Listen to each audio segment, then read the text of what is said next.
And we are back to talk about the latest, greatest, maybe not greatest, but the newest popular show in the news lately, Fallout on Prime. It released all in one go. A lot of people thought it was going to be very bad, and to everyone's surprise, it is now considered one of the best video game adaptations of all time. It's up there with Last of Us and, in my opinion, the first Mortal Kombat film. Of course, I'm joined here once again by Preston Jacobs and special guest Mr. Ness from the Comics Wiki YouTube channel. Hello, my friend. Hello. It's been a minute since we've had you on. For those of you who don't know, Mr. Ness here is my Marvel expert, but he's also a gamer who has played Fallout for many years actually. Yeah, I've played Fallout 1, 2, New Vegas, 3, 4, and 76 and Tactics, actually. And I'm you've played 76? Huh. Yeah, I'm not a fan, but, I play it. So I have no idea. I have no idea what you guys are talking about. My voice, by the way, is rough because I've had a cold and I kind of blew up my voice. But I'm the resident. I have not played Fallout, and so I kind of feel like I don't know. I liked the show a lot, and I didn't feel I was really like biased by this didn't follow this and this, or I wasn't distracted by stupid Easter egg culture of shows, people are like, oh my God, Easter egg, Easter egg, Easter egg. Oh my God, that's so awesome. Or, oh my God, they referenced this game. I just saw it as the show and it was really good, I mean, I saw the in my face references to the game.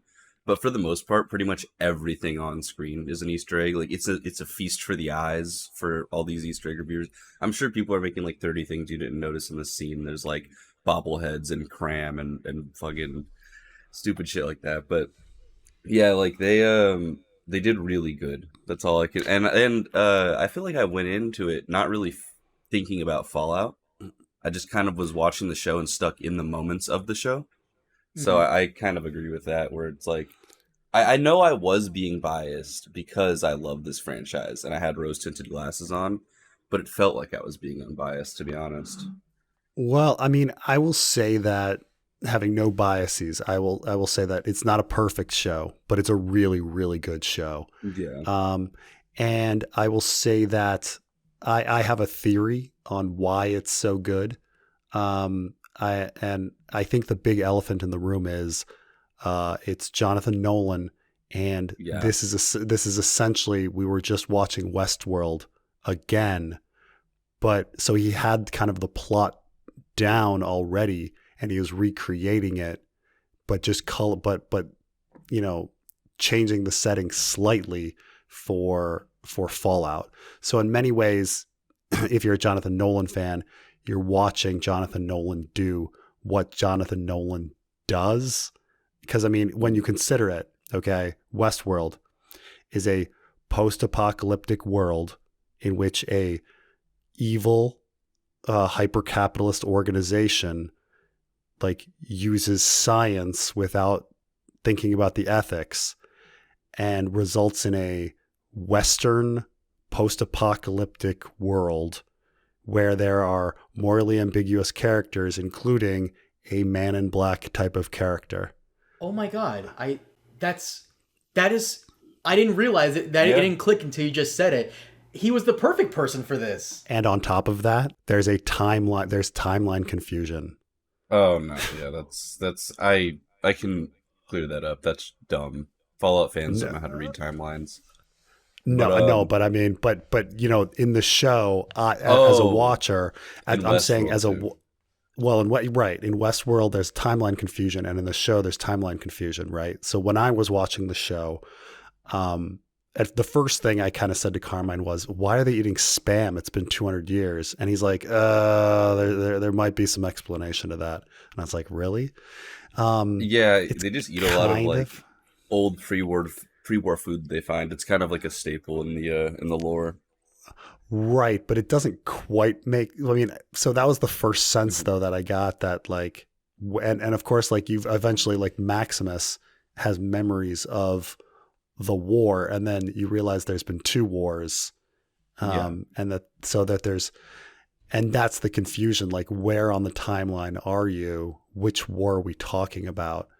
But also, even before the 200 years passed, it was already a neo-futurist world where they had, robots and all sorts of biotech and stuff like that. So maybe canning facilities for spam were able to make them last longer or something like that. I mean, you could come up with something like that we're not talking about our world where spam would last, like maybe you could get spam to last 30 years in a can.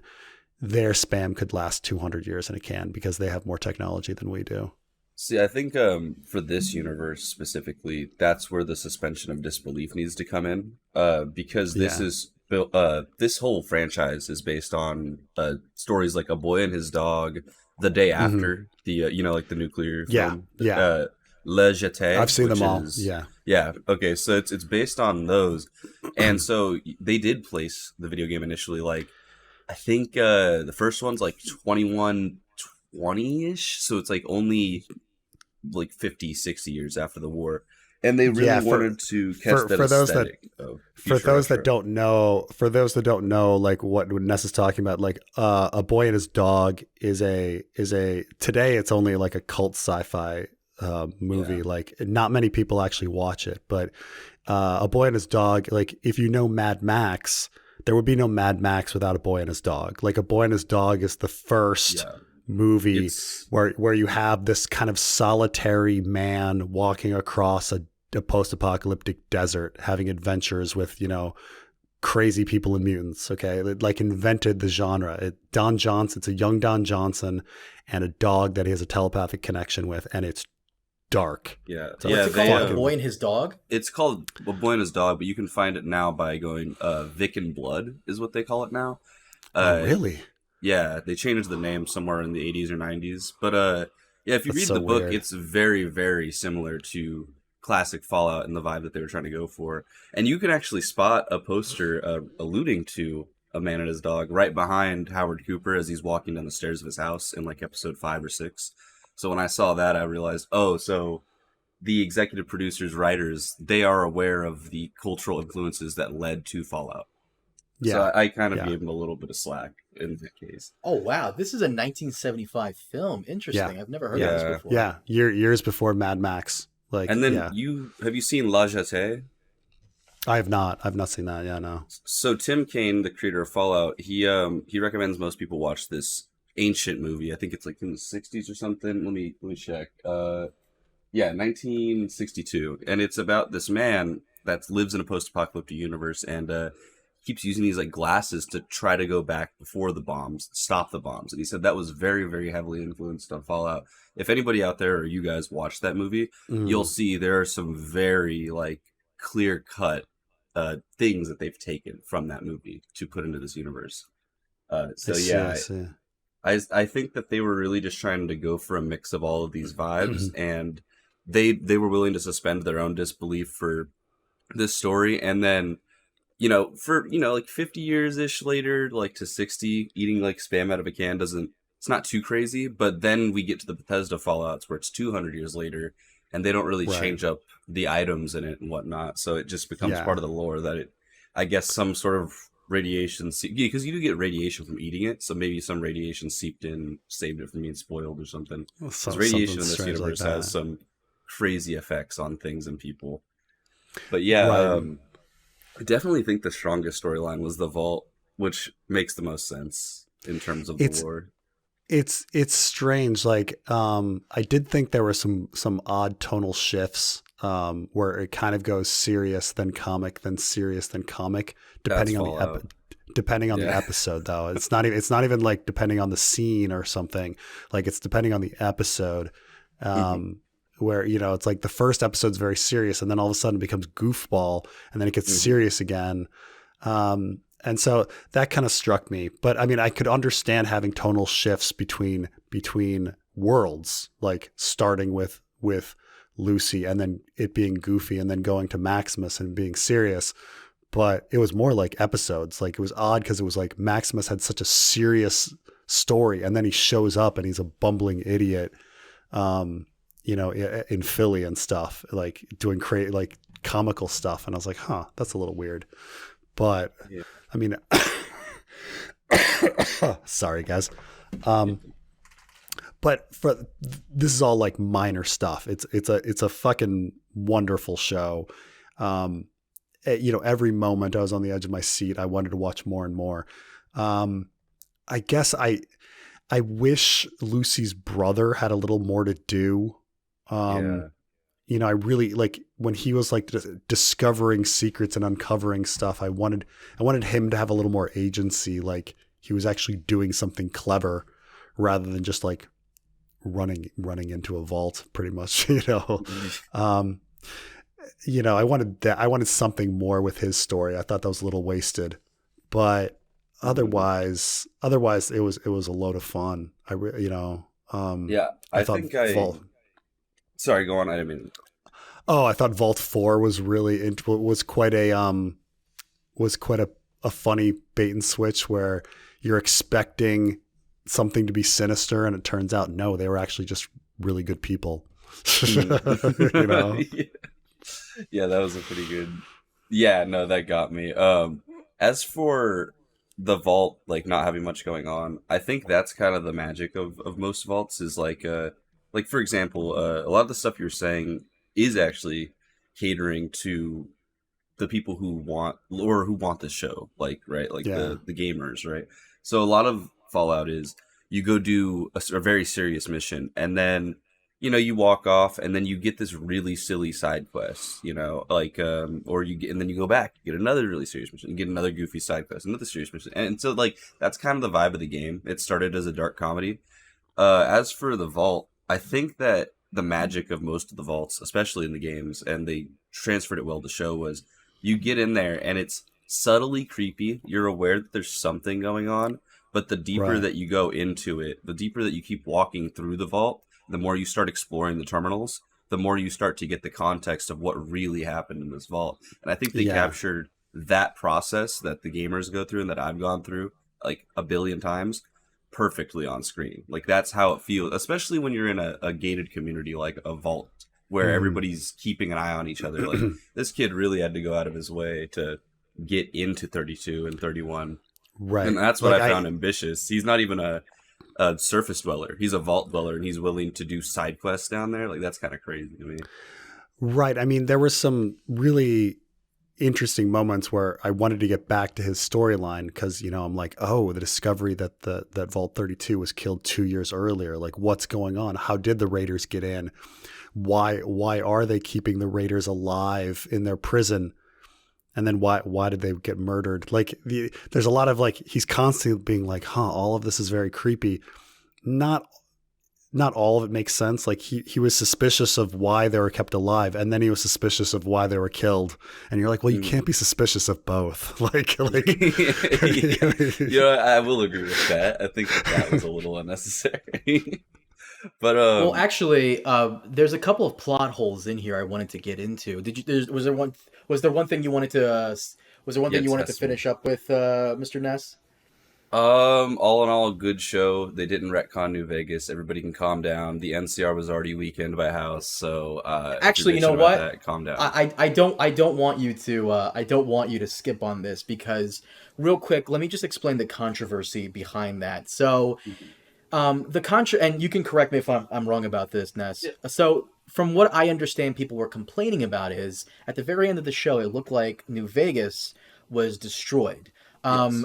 However, people love that game, Preston. And the thing about New Vegas is, like I explained to you on Facebook call a while ago, and I'll explain to the audience here as well, Bethesda, who makes the Fallout games now, they didn't make New Vegas. Obsidian did. And Obsidian did such a great job with New Vegas that when Bethesda came back and put out a new Fallout game, most of the people were like, this is okay, but can you just make New Vegas too? That was really good. Can you do that again? That you're also leaving out is that the original team that made Fallout 1 and 2, Interplay, were at Obsidian, who they passed the license to at the time. So the original Fallout guys got to kind of work on Fallout, from my understanding.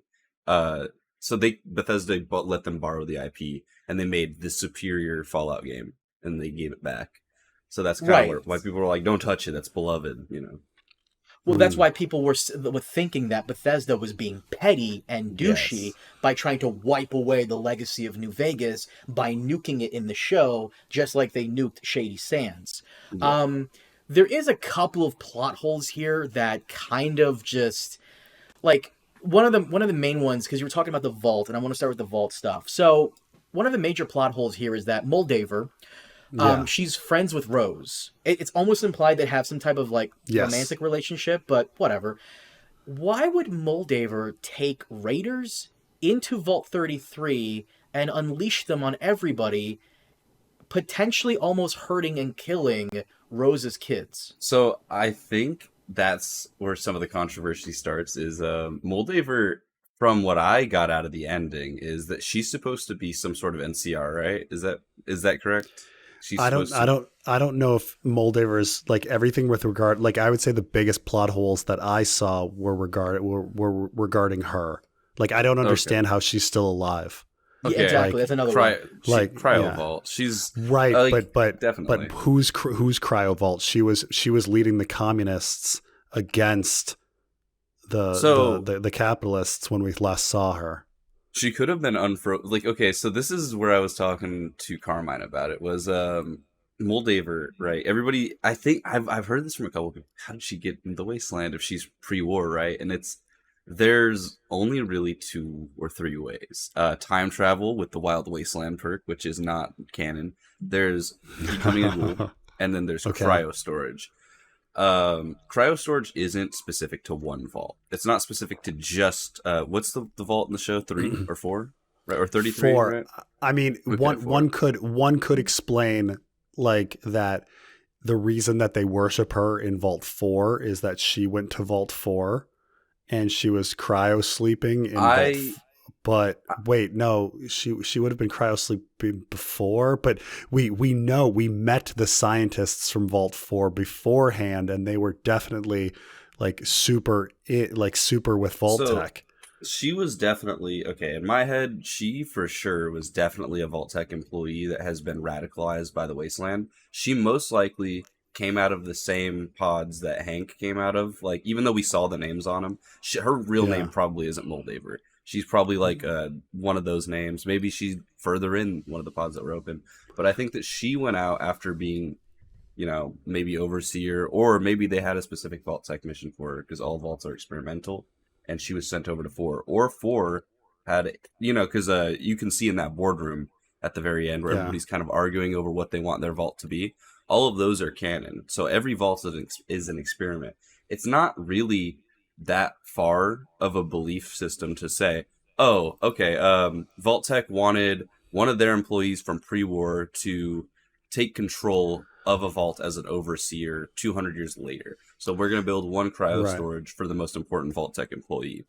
So that's kind of where I'm at. I think that she just came from a cryopod, and she's probably in the different part of Vault Tech that wants to control the world, where Hank wants to control the world as well, and they're in a weird war.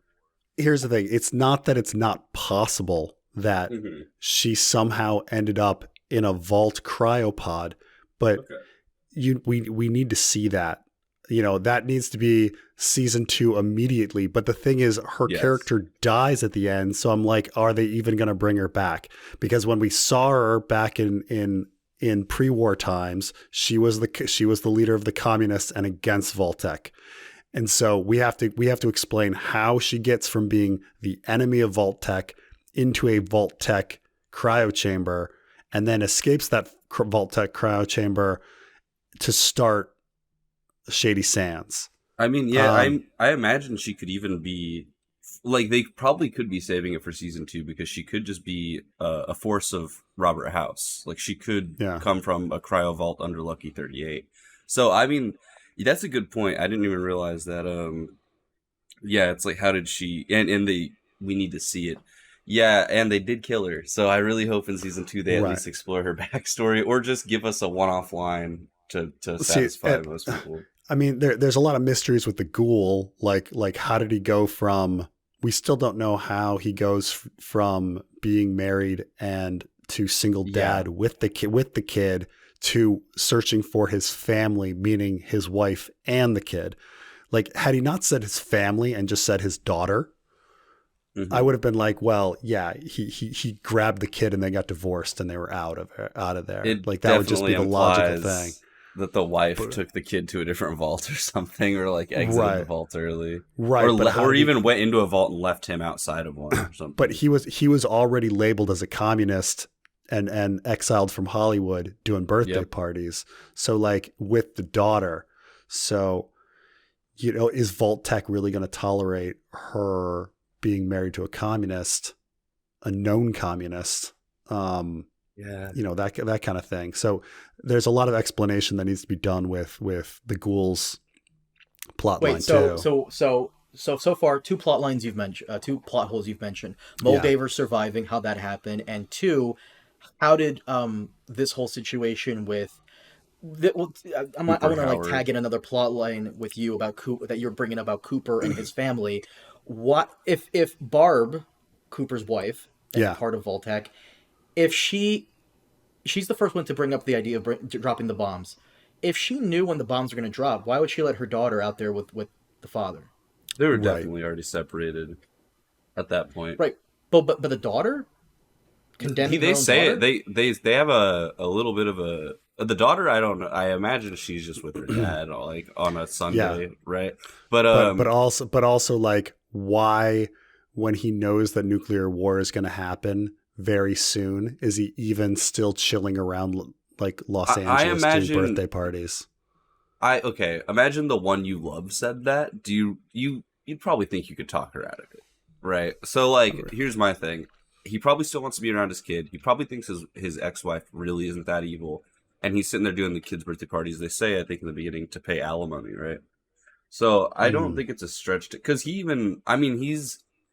the little girl asks about that in the very beginning.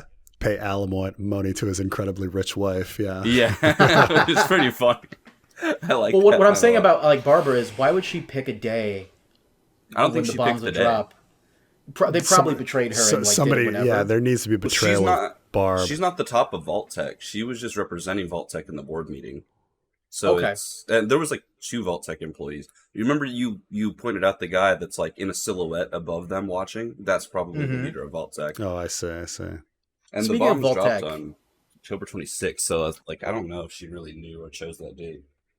She probably didn't. You're right. She was probably betrayed as well, which that will need to be answered in season 2. But speaking of which, if Vault 31 has all the Vault-Tec execs for management or whatever, and Hank comes from that vault, how come he didn't recognize that Moldaver was probably not someone from Vault 31? As I was talking, I started to realize that he was probably she was probably like somebody from an outside source.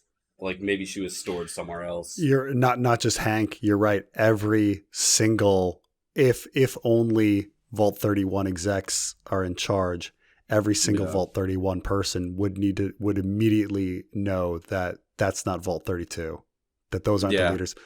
Like, even if Moldaver somehow got into Vault 32, okay, fine. And she's a part of, like, if she's a part of Vault 31 secretly, okay, fine. But she had a bunch of raiders with her. How come he didn't realize, like, those people that, wait a minute, I'm monitoring Vault 33 and 32. Who are those people? The only explanation would be, like, the 31ers wanted the fight to happen, but it was pretty deadly. I mean, the one woman lost an eye. I don't think that's what the case Hank's daughter almost died. But you're right; it's a plot hole that if the 31ers should be in charge, they should have been in charge of Vault 32. Well, the 31ers, they're all asleep. Like they're all. Well, no, not all of them. The blonde was a 31er. The black woman's a 31er. Hank's a 31er. Well, they're all in 33, and they're no longer like when you're the overseer, you're a vault dweller inside of a vault. You're not thinking about the other vault. Like you only think about the other vault when it comes to trade or if they survived or when you're sending messages. I mean, I suppose that they were execs that never met each other. They could be like, I guess I've never met these execs. Oh, you mean like they act like they don't know each other or something? Like you're specifically talking about Betty, Hank, and the blonde lady, right? No, you're right. Well, Betty, Hank, and the blonde lady are 31ers, but when the 32ers came over, they should have been like, who's your 31? Like, who's the person that was 31? but they don't do that. But I suppose that's fair. I get what you're saying. One could argue that they just didn't. It didn't send a red flag because they just assumed they were from. They were from Vault-Tec, they were from Vault-Tec, but a part of Vault-Tec that in a different city. Yeah, they just didn't I imagine that like. Hank couldn't know every single employee, and also the little brain guy is the one that chose the people to be frozen because it's his experiment. So I imagine there's people in those cryopods that Hank just doesn't know, and he just assumes they are going to become overseers of That's fair, but you just brought me to another plot hole I just thought of. Clearly, when what's the kid? Norman, the Rico from Hannah Montana. Is that who that is? Yeah, that is. That's Lucy's little brother, right? Yes. When Norman goes and pretends to be Betty and contacting Vault 31, Vault 31 clearly has access to like all the other vaults. Okay, fine. How come Vault 31 and that guy... both the other vaults, yeah. How come... Bub, what's that guy's name? Bub Baskins, whatever his name is. He's the brain in the jar. How come Bud didn't know that Vault 32 was compromised a long time ago? He was stuck behind the little broom. No way. That's that answer to that? Dude, yes, that's the answer. I thought he only got stuck behind the broom when he was trying to go to the door. I thought he was only stuck behind the broom for like half an hour. Nah, I think it was definitely like a year or two. Like since the last person got unthawed, like that would be the most Fallout answer in my opinion. There is one plot hole people were talking about that actually is answered in the games, which someone said that how the fuck does Lucy's father has like a nuclear stash to drop bombs on shady sands? I don't know. So, I don't know. I can answer that for you. Oh my god, yeah. So in Fallout 76, we find out that a Vault-Tec ordered a number of its agents to secure missile silos after the war so they could take control of the remaining nukes. Yeah, that's an apple. Yeah, they do that. It's a bad plot, but yeah, so that they could have. And those are just like vault dwellers that are going to do it, made by Vault-Tec. So a Vault-Tec employee would probably put the same like contingency plan in place for himself, right? Also, I think probably you mentioned the NCR or NCR New Vegas stuff. I think a lot of the so I remember messaging you about that actually, where I loved the show so far, and then I saw New Vegas, and I was like, okay, fuck the show, you know. And then they cemented it with the end credit scene where you see destroyed New Vegas. The reason I think a lot of people, including myself, immediately thought New Vegas is destroyed is there's a specific piece of the dialogue in the very beginning of New Vegas, and the dialogue is that New Vegas looks untouched by nuclear warheads and is always a bright, shining beacon of the Wasteland. So when you show it on screen and all of the skyscrapers are kind of destroyed, kind of fucked up, it really sends weird signals through the brain, right? Like when you've seen it for at least 10 years of it being not that. And then I try to pull myself out of it by going, oh no, it's not destroyed. And then they cement it with the concept art of it, them showing them blowing a hole through the strip and NCR crash and all that. So I remember being outraged messaging you, and I had to watch it again and look for an answer. And I saw like one of the writers be like, oh no, NCR and New Vegas is not destroyed. We didn't retcon anything. But yeah, I think a lot of people are getting past that, and they're more pissed off about the Shady Sands nuke from what I'm reading online.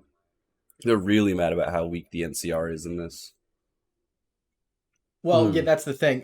So, Preston, basically, people played all these games and they've grown attached to like these factions. Yeah. I mean, when he says the NCR, he means like the New California Republic, right? Like, these are like acronyms for your game people. Yeah, but people are like rightly so. I think it was a guy named Will from Texas in my server. He made it sound like, imagine in the sequel to Game of Thrones or in House of the Dragon season 2, everything you know about the Night's Watch that you read about, that you watched, is all of a sudden changed for no reason. You know, everything you know about, like, instead of them being like the Watchers on the Wall, they're like this completely different faction doing a bunch of different things. I mean, I get it. Like, imagine you're doing an adaptation and the wall is shattered. Like, so it's kind of that would be a big deal, right? I get it. Here's the deal: is the NCR is in a state similar to the Night's Watch when the show's coming out. Like, they are down men. They don't have much going on. Like, they've lost the Battle of the Hoover Dam. So people are sitting there thinking that they're like a super strong authority in the Wasteland, when the New Vegas writers like went out of their way. Like, I've found interviews with them, and I'll be having a video about this coming out. They wanted to nuke the NCR off the face of the earth. Like, they really wanted to get rid of the New California Republic, because they felt that by them fortifying and making them stronger, they would take this tone away of being a post-apocalyptia. They were getting too strong. They were starting to make it a republic, right? And so they took measures to weaken them in their game in New Vegas. If you do what people are now considering the canon ending, the house ending, you destroy those people. They become the Night's Watch, like, where it's like 5 men training like 17 dudes. You know what I mean? Especially after nuking their Isn't the Brotherhood of Steel technically kind of the Night's Watch with how they do things? Kind of. I mean, I see what Carmine's saying, but you bring up an interesting thing, though, is that eventually enough time passes where you go past the genre, and it's like, yes. I've always been very interested in, and it's never been done, but I've always been very interested in what happens for like a zombie movie after the zombies finally start dying. They finally get to the decaying point, and society has to start up again. Like, what World War Z? What does that look like? To be post zombie. The closest we got is like Land of the Dead, where like it's been like 3 years, or I guess in Walking Dead it's now been fucking 20 years, and the zombies are still there. The zombies are still there. The World War Z book by Max Brooks talks about this specifically. The main character is a reporter going around the world interviewing people after the zombie apocalypse about how they survived the zombie apocalypse. It's actually a phenomenal read. Yeah. Like it. The audiobook is amazing. Mark Hamill's in it. It's amazing. I recommend this to the audience too. Right. World War Z, the book. But eventually, if you're getting to the point where you're post-zombie, it's no longer a zombie movie, right? So you're talking about this post-apocalyptic chaos movie where everyone's fighting, and you're like, if you get to the point where civilization is actually getting to be rebuilt and there's not chaos, you're going past the actual like genre. Which is what they did in the last episode, funnily enough. Like, even though the writers in New Vegas didn't want it. So, like, here's my point. They took stuff that was cut on the New Vegas room floor, right? The writers of New Vegas, or the writers of the show were like, what did the New Vegas guys not? And I don't know if they went over there and asked, but they came up with the same exact idea that those guys had. So if the New Vegas guys were to wipe them off the face of the earth, I'm positive people would be like, fuck yeah, Chris Avalon's the shit. I love Josh Sawyer. But if the Fallout TV show does it, it's garbage. It's propaganda. It's got an agenda. It's Bethesda being petty. You know what you see what I'm saying? Right. Yeah. So it's kind of like it's just really frustrating, right? And also at the end, what I'm referencing by now we're past a post-apocalypse is when Cold Fusion started.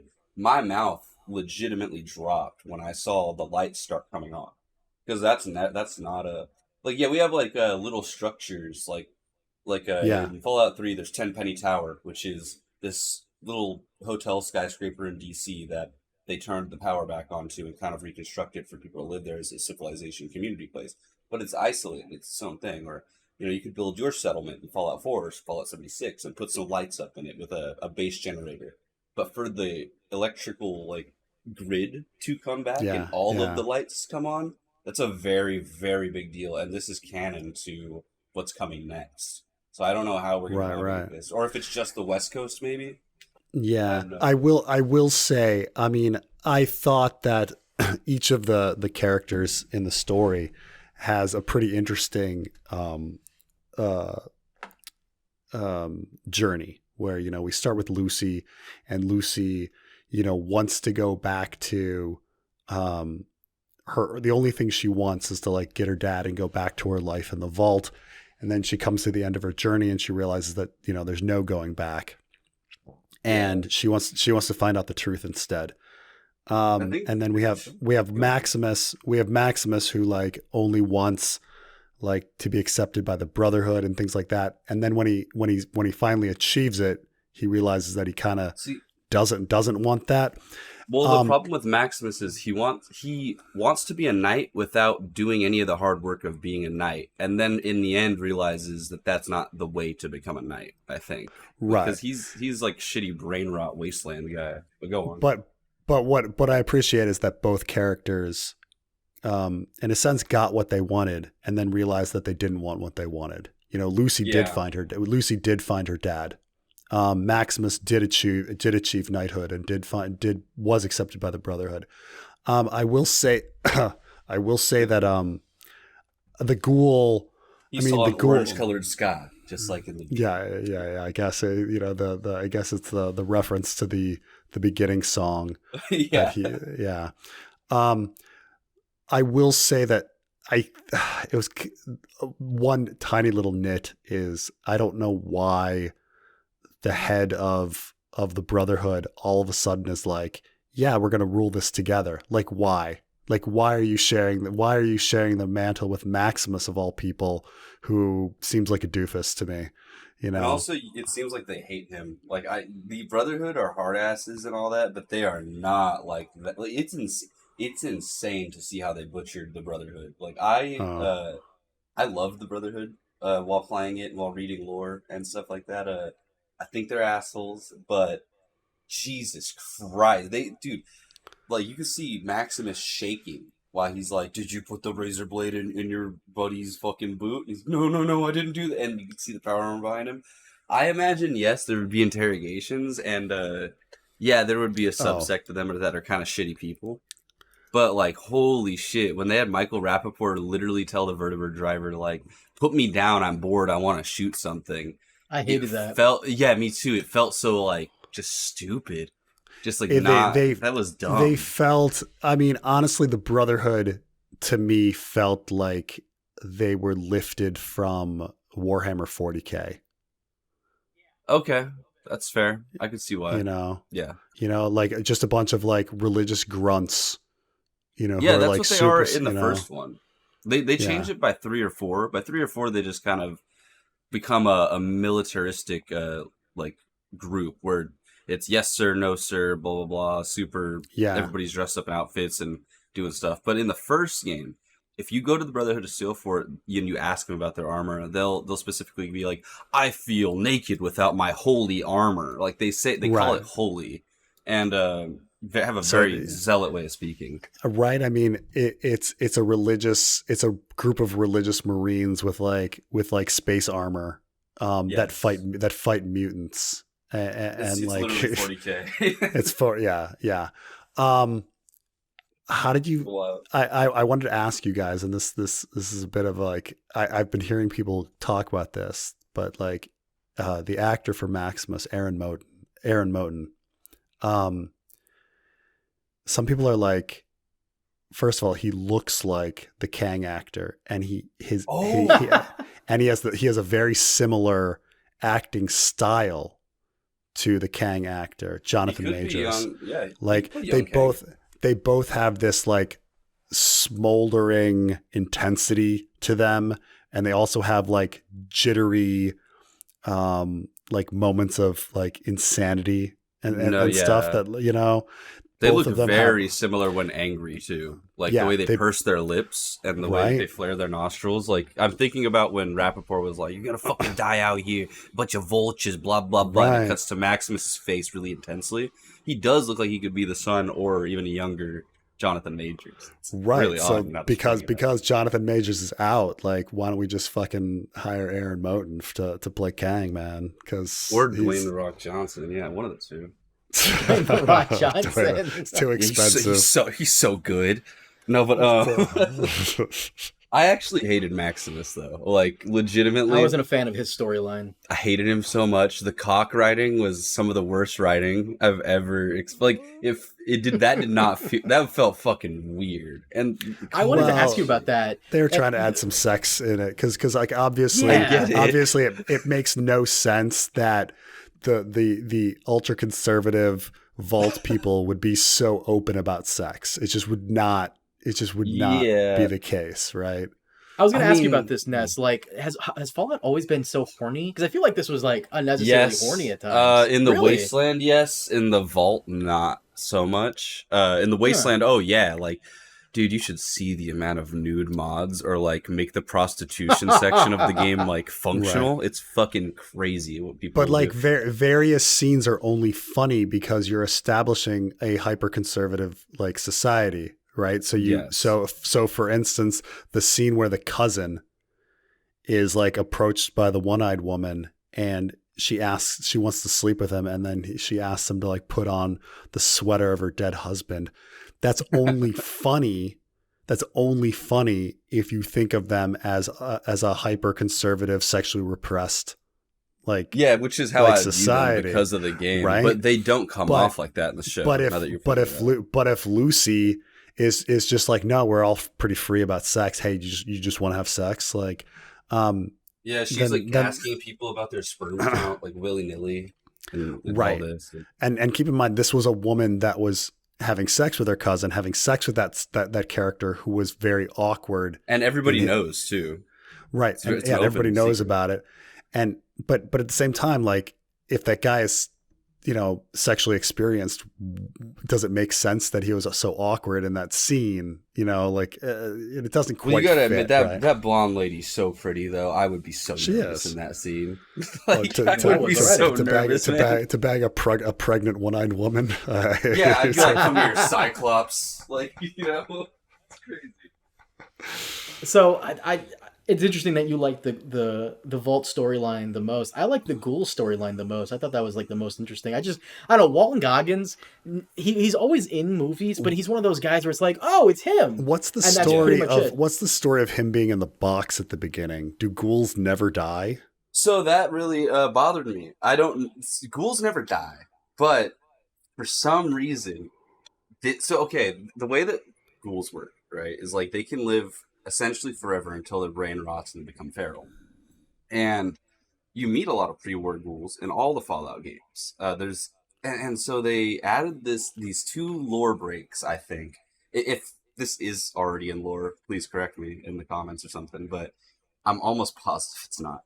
They made it so that they rely on some sort of medicine or radiation. And so it seems to me the ghoul withered up after 118, or maybe, like, because he says his dad worked with him. So 20 years before the story, the ghoul withered up and ran out of that medicine that he's carrying around throughout the show and turned into like a shitty corpse. And it looked, I was talking to my friends about this because we grew up on Fallout and we were sitting in my living room just legitimately debating how this could have happened. So what they have plugged into the ground in that scene are Radaway packs, which makes radiation go away. Makes no sense to bring the ghoul back to life. So we came up with a theory that maybe, since there's hospitals in almost every city and you can explore them, maybe they got chemotherapy radiation packs and they plugged that into the soil that he was in, irradiated him, therefore, like, kind of like Three Body Problem, where it's like those little water people that like fill back up with water. Why are they preserving him? Like, what's for what point? Like, who needs the ghoul? It seems like he's just the best bounty hunter on the West Coast. Like, he says he does this shit for the love of the game, and he ends up killing them all and saying that they're not worth it, because if you're thinking about doing one last job, then your heart's not in it anymore. So I imagine he was their ace in the hole for this bounty, and so they wanted to revive him. But I really don't like kills the other bounty hunters, though, right? Yeah, he just murders them and takes the chicken, which is stupid. I really don't like this though, because that means that every ghoul I've ever seen is taking medicine to not go feral, or if it's just specifically to him, I don't know. But like, for example, in Fallout 3, you can walk into a bar and there's a bartender, and if you're nice to him, he's a ghoul, and he'll be like, "What the fuck? You're not screaming in my face about how ugly I am and how I'm useless," and you could just treat him like a human, and he starts to give you a discount. I hate to believe that Gob is not being paid by Moriarty because he's being paid in some sort of radiation medicine. I don't like that idea. I don't like the idea that Hancock, the ghoul, who's your companion in 4, has to take this radiation medicine off screen somewhere. So I don't like that whole addition to it. I think it's really useless. I like the fun thing about the ghouls that are still talking and walking is that they're a ticking time bomb. Any second in the next 50 to 100 years, they can go feral and flip, and your favorite person is just a zombie. And it's really sad, actually. So I don't know. I really do not enjoy that inhaler that he has, and I don't enjoy how they revived him. That's stuck in my brain a lot. So the ghouls, are they created by the gas that Maximus's squire takes? So the ghouls are created directly from nuclear radiation of the bomb. So like some people's DNA just adapt very quickly to the bomb DNA, like the bomb radiation. So the nuclear bomb is directly resulting in like these strange monstrous creatures that you're seeing, like the Gulper, because I thought it was a weird comment when the ghoul tells Lucy that one day you're going to look like me, and she's like, I may one day look like you, but I'm never going to be you, or whatever. So is she going to? That is, she's probably going to be. She's an adventurer. She's probably going to be doused in so much radiation that there are ghouls from after the war that end up becoming a ghoul from going through radiation. And so he's probably, I think he's just saying, like, you are going to be one of those people that have that will of life in them. Like, you keep fighting, you're going to get radiation, you're going to become a ghoul, you're going to look like me, because everybody ends up doing that unless they die of old age or getting shot in the head out here. So yeah, dude, fuck you, like just talk shit to her. I thought that maybe she was contaminated with something, or she was bit by something. I think he was just talking shit, yeah. like trying to scare her, just being like, "Oh fuck you," blah blah blah. That's kind of the vibe I got from it. All right. So have you considered that because like ghouls are kind of like mutants because of the radiation? There are different kinds of ghouls. Some that need this medicine, some that don't. Mutants are not by radiation.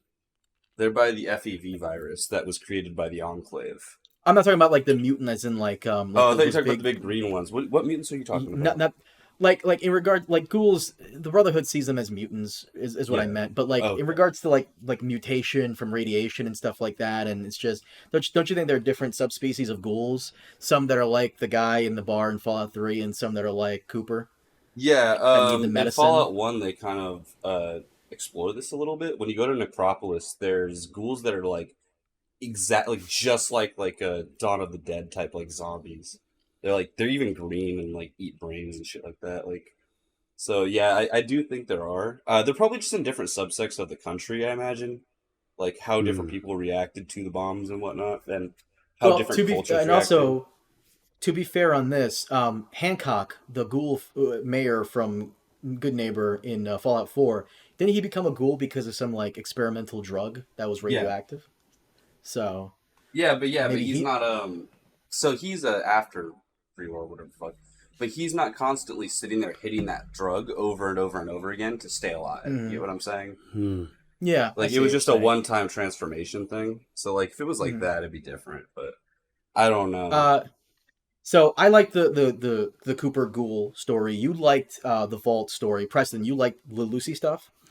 I mean, I wanted to get back to Lucy's brother the most, but in the end, Lucy's brother's plot line kind of fell flat because it didn't end well. So I suppose, I mean, Lucy's storyline was the best in the end. I mean, you think Norman's actually you're right. The Vault story, with Norman kind of just ends. He doesn't go back and confronts Betty. We don't see what happens there. Well, he leaves. Isn't it implied that he gets inside of one of the cryo chambers?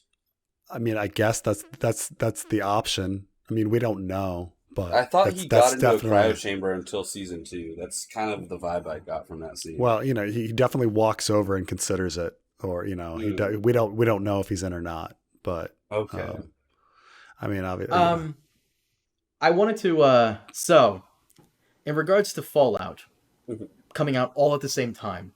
We had this discussion last night, Ness, about how you think it's a good thing that the entire show came out all at once, and I disagree with you. Do you mind if I give my arguments on? Let me rephrase. I said I like it, but go on. Yeah, and why I dislike it. Now, I was briefly talking to Preston about this before you joined, and I'll let Preston go into it because I want to bring up something amazing he said to me many years ago. But as a content creator, I feel so fucking bad for people who cover Fallout, and they would love to cover it week after week after week, and it all comes out at once. Right. That sucks for content creators. For fans who are just, the audience, like, I'm sure they love it, but at the same time, in order for the hype to continue, I think it should come out week after week after week. I loved watching episodes of WandaVision and watching everyone on Reddit like theorize what's going down, what's happening. This is actually something Preston said to me many years ago about Fallout, because he watched Fallout week after week as it was coming out. I watched it all. I binged it all later. Westworld, yeah. What did I say? You said Fallout, which understandable. Oh, I'm sorry. I meant Westworld. Preston watched Westworld when it was coming out back in the day, week after week after week. I watched it all like years later in a row. And what were you telling me, Preston? How everyone was theorizing? It was so fun. It was so fun, like reading the articles and having people theorize about what was going to happen next. Because there were just surprises every episode. And this is Jonathan Nolan again, and there's surprises every episode. Weird timelines, different theories on who's who, going back and doing people's backstories, like how people got in these situations, like having that unravel and have people discuss it every week would have been so much fun. But it's not what we got. And that's what I'm talking about. That's kind of a shame, because once again, I really wanted it to like continue on. Week after week after week, so everyone can get in on it. Because here's the other problem that I have. Okay, I slowly watch things, and it sucks that I have to be on a time limit to watch this. Otherwise, everyone's gonna talk about it immediately, because motherfuckers out here watching it all in one day. And I like to take my time. I like to sit down, have a meal, watch an episode or two, and then maybe watch one tomorrow. You kind of have to avoid the internet, and I feel bad for those people, because it's some people's got a 9 to 5. Preston here, poor guy, he's got wife, kids, job, he's got to do all this stuff. You don't have time to watch a couple episodes in a row. You got to go to sleep, you got to do this, you got to do that. It's a pain in the ass. So yeah, that's where I'm coming from. And why do you think it's better it came out all in one go? I think just because I started watching stuff when Netflix started doing that, like with Daredevil. I remember watching all 8, and I was just like, I was blown away a little bit. Like, I didn't have to wait another week, and for me it was like, you talk about it for the next 3 days and it's gone. And that's true, it's out of the zeitgeist, and that is a shame. But I think not waiting for those cliffhangers and just getting a full story is just ultimately more fulfilling in the end, at least for me personally. But I think we found like a common ground, at least, like a good way to do it, like with WandaVision, how they have like they started with 2 to 3 episodes and then they let it be weekly. So it's like it has you on the hook and you have enough story, but weekly is ultimately better, for That's the rest Andor of the series to keep it in popularity. Andor did that. Shogun did that. X-Men did that recently. Bad Batch did that. They're doing that now. And look at all of those shows; they're doing great. Mm-hmm. So, what did you guys think of the underlying like political messages that kind of appeared in the show? Pretty spot on with Fallout, I guess. Oh, it's Fallout. It's just on the same theme as Fallout. Yeah, that's been their theme since like. I mean, it melds very much with Jonathan Nolan's previous stuff with Westworld. I mean, I can see why he like clung to it so hard. I mean, it's a pretty obvious criticism of the military-industrial complex. Like, if it's in people's best interest to have the threat of war, like what accidentally might tip you a little further. And so this was the same thing, but rather than its weapons, it's the vaults, Yeah, to maximize profits, it's like we dropped the bomb. Right. Though there were little criticisms of kind of bleeding heart liberalism here and there in the show. Agreed.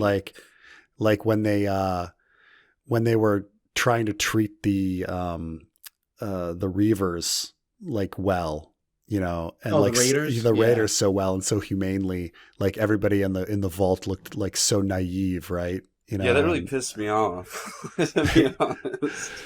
But it is kind of weird because they're like supposed to be this like hyper conservative 1950s like esque society, and yet they're sitting there being like, oh, maybe we can reform these people, you know, and you're like, huh, really? Yeah, I don't think so. Those people are like, but at the same time, aren't at the same time, like they were actually from, because in the end we find out that they're not just raiders on like going place to place. They lived in what's her face's society. Sands. So that's what bothers me is like, that doesn't make sense. Civilians of Shady Sands, or this is where I can agree with a lot of the fandom. These are either civilians of Shady Sands that are doing this, or NCR, right, or they're just raiders. And the fact that the NCR would do something so egregious, even to just random people, is bullshit. That probably wouldn't happen. And the fact that it would be Shady Sands civilians being so... Okay, you know what? You nuked my town, and a lady came up and said, hey, I know where the guy that nuked your town is staying. Do you want to kill him and his family? I'd go, yeah, let's do it. So, sure, from that angle. Sure, but that was like beyond that. They were like, even when left to their own devices, like speaking amongst each other, they were a bunch of like savage idiots. You know? That's why I think they're just raiders, especially the way that they were eating. Like I was able to catch it. She just hired them as like bounty hunters or something, or like as sellswords. As they're probably loyal to her because she's proved. Yeah, like she's from Young Kai. No, but what's it called? I think that they're just in debt or loyal to her because she's either proven herself as this cold, icy person in the Wasteland, right? Yeah. Or because she's somebody with a lot of cash. Or she took her worst citizens on a suicide mission. She's like, you guys suck and deserve to die. You're gonna come with me on my suicide mission. I mean, I you know what? That's another plot hole, because when you get to her like observatory community, everyone in there seems like very chill. They don't seem like absolutely dumbass NCR, barbarians. That's the vibe I got. I was like, oh, yeah, the NCR.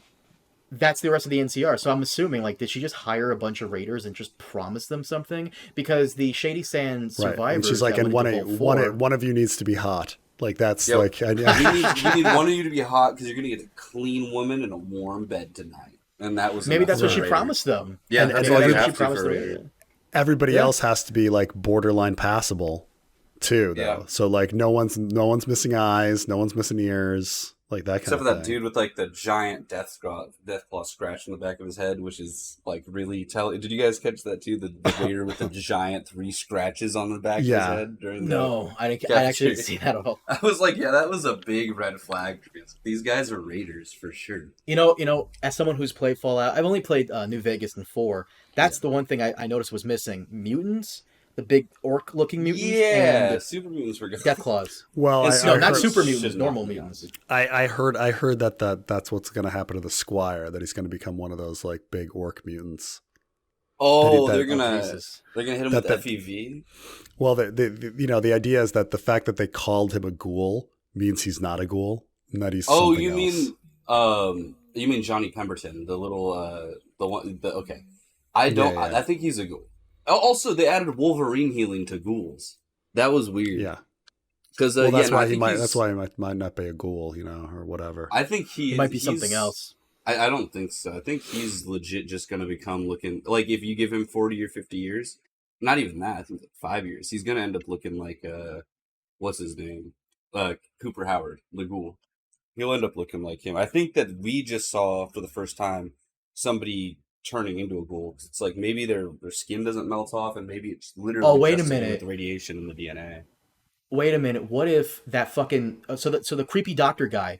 What if when he gave that Squire? What's the Squire guy's name? It was Thaddeus. Thaddeus. When the creepy doctor guy gave him some kind of like the chicken fucker, right? The chicken fucker. The chicken fucker. He gave him he gave Thaddeus some kind of ghoulification thing. What if that same doctor gave it to Cooper? Okay. I think that Bonds gave it to Cooper, or his wife did. What if there it is. What if like whatever that doctor gave Thaddeus, Cooper took a long time ago, and he's not like the normal ghouls who don't need the medicine to survive, but he Okay, does. if That keeps that him were going. happening, all of my complaints about him taking medicine would be out the window. Like if he was, if he was like deliberately created to be a ghoul and to see the everlasting, like how the longevity of human like lifespan. The problem is there's an established market for the medicine that he's taking, which makes it seem like there's an entire community of ghouls who are seeking these medicines out. Which, if you go to Underworld, a Fallout 3 city, none of these ghouls have it for sale, nor do they mention it.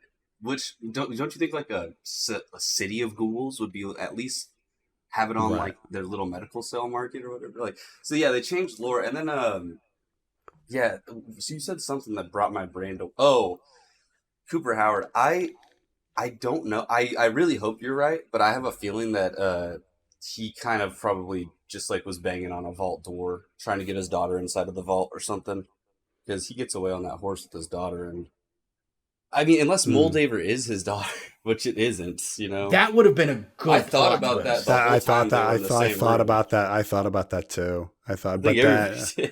Yeah, but it wouldn't have made sense because we see Moldaver 200 years in the past, and she's like a grown woman, and we also see his daughter as well, unless they were doing a freaky timeline thing. He has to be like an agent of some individual force. Like it's very true. odd.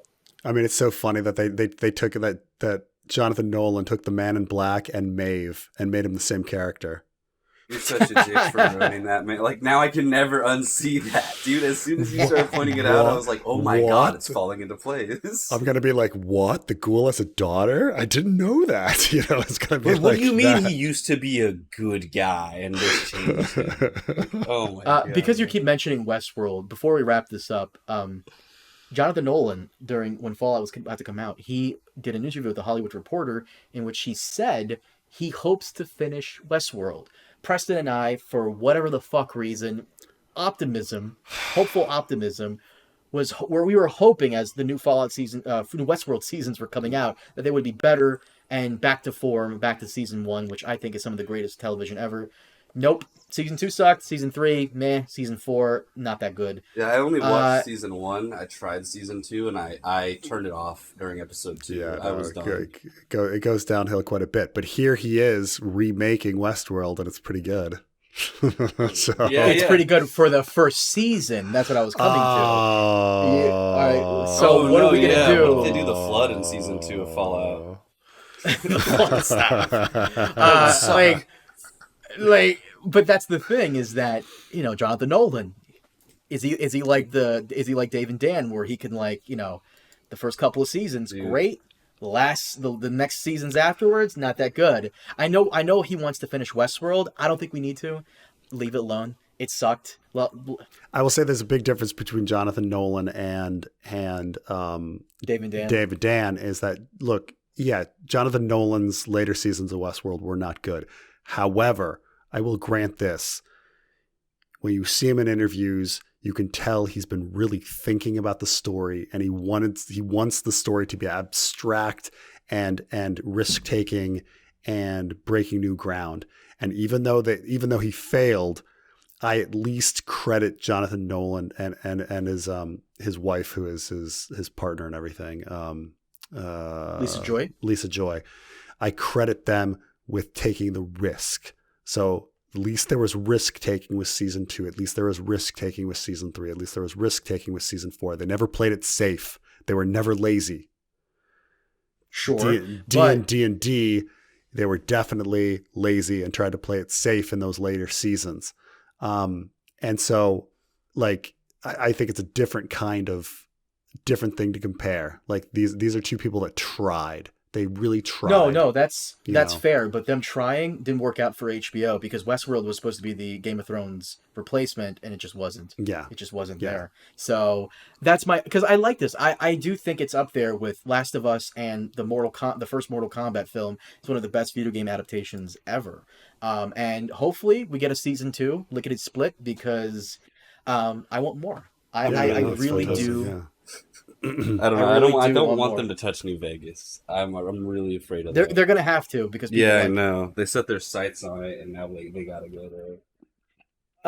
Boys, I know I've kept you for too long. We're an hour in. Do you mind if we wrap it up here, our New Vegas discussion? Sounds good. Guys, thank you so much for joining us. As always, we'll see you all next time. Have a good one.